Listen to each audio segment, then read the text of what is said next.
Welcome to the Printer Prop Shop. I'm Michael. Today we've got the Crescent Dart from Moon Knight. Now this is another Mystery Maker's design, and typically I don't like to do even just movies back to back. I started off with lightsabers and it kind of got monotonous on that. However, this was what I had. Mystery Makers had put out a fairly large bundle this month of Moon Knight because it's popular. So I decided to go and jump on that. Now, this is removable. It sits on the stand. I am careful of putting it on the stand. It does do a balancing act on the stand. So there are things, I mean, you could glue it down, but hey, why when I could just balance it? Here's how I did it. I just wanted to show a little bit of Mystery Maker's artwork here. He did provide a couple of different versions of this. I went with the single-sided, and I decided I was going to go and put them together. The reason being is I wanted a flat surface and I wanted it to print horizontally rather than vertically, so that it would print flat one side on my print bed. Not to mention putting them together would be a lot easier with two actual flat sides. I don't usually show my printers printing, but here you go. The reason I don't usually show them is, as you can tell, it's pretty dirty. My FDM is pretty dirty most of the time. I try to clean it as much as I can, but sometimes I just can't get around to cleaning it as much as I should. Another reason is I've gotten a lot of slack about the brand name that I use for FDM printing. I don't see the point in shelling out a lot of money for a really fine, detailed printer. I could slow this down and get a lot more finer print, but I'm going to do a lot of post work anyway, so I don't see the point in it. Another reason is I have reached out to the companies that I use, and they don't seem to want to compensate me for it. And as selfish as that sounds, and as small as my channel is today, it could be larger later on. So I'm not going to give out free advertising to bigger corporations who could easily take care of me. And the last reason is, unless you have the setup for time-lapse, you're not going to get those videos like you see on YouTube or TikTok or things like that, where they're really smooth, and I'm not really wanting to invest in the setup for time-lapse, but here you go.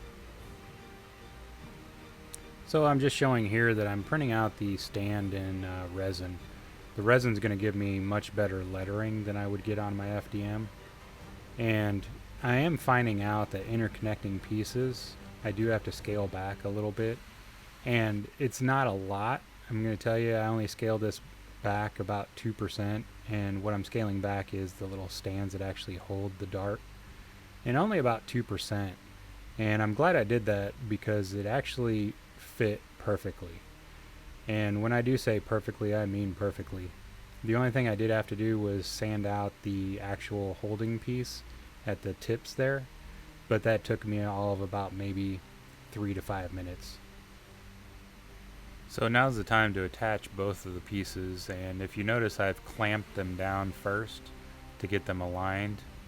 Then I pull out my heat welder here and just start strategically finding different spots to kind of hold it together until I can actually pull the clamps off. And with these being the exact same pieces, it's not that difficult. Just find about 4 or 6 points that will really hold it down, and then I just kind of go from there, and then I can remove the clamps. So whenever you're welding, you should have a mask on, or like I have a fan going underneath the table to draw the fumes away from me. Now with this weld, I am counting on it holding the piece together. That's why I didn't put any adhesive down to hold the pieces together. And I'm not really too concerned about it. It's a showpiece, so I'm not worried about anyone really trying to use it too often. It's kind of something just to look at. If I was going to be moving it around and things like that, I would have added adhesive, and then definitely worried about putting a mask on. I don't want to be drawing in those adhesive fumes melting. So always be cautious. So if you've ever printed anything horizontally that's a curve, you'll notice unless you really take your layer lines down to a fine minimum, you're going to get pretty harsh layer lines running up a curve. And for me, it's a trade-off. You can print faster with a larger layer line and spend a little bit of time sanding it out, or as I'm doing with a heat welder, smoothing it out. And either way, I mean, you're going to put in work, you're going to have to sand. So personally, I would rather print the print a little bit faster and just spend 10 or 15 minutes going over it with the heat welder and some sanding and a little bit of filling.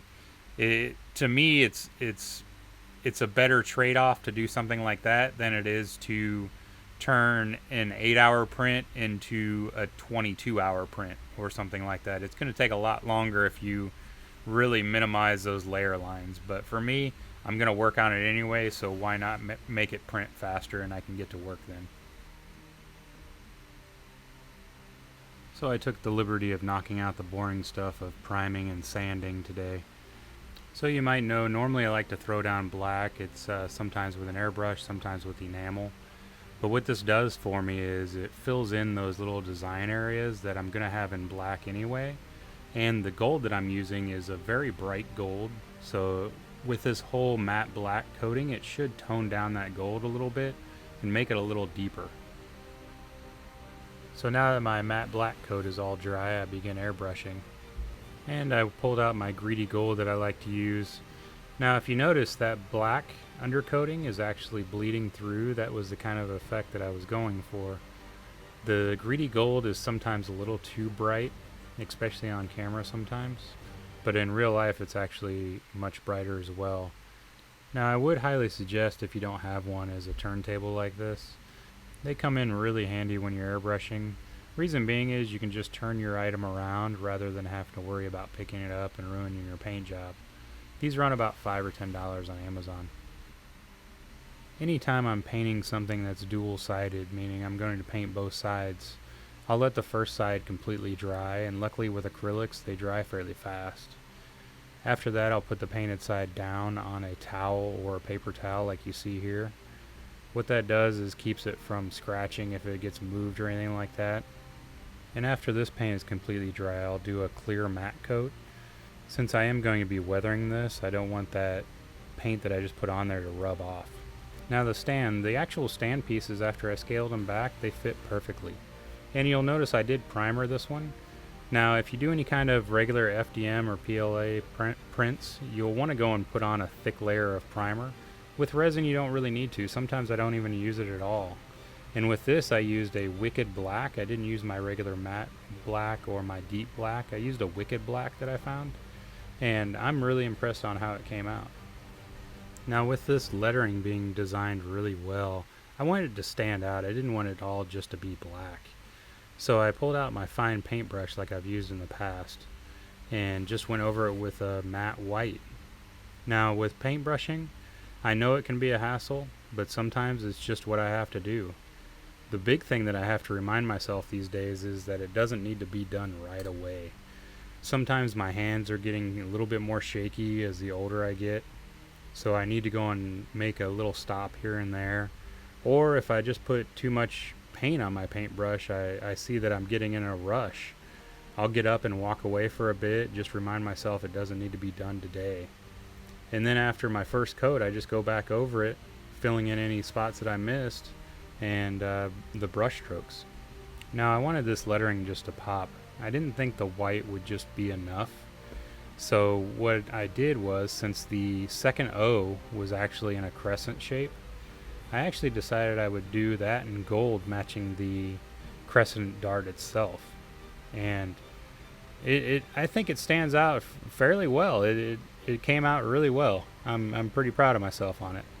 And it gives just that little accent piece to that stand that wasn't there before, or wouldn't be there if it was just in white or in black itself. Now it's on to weathering.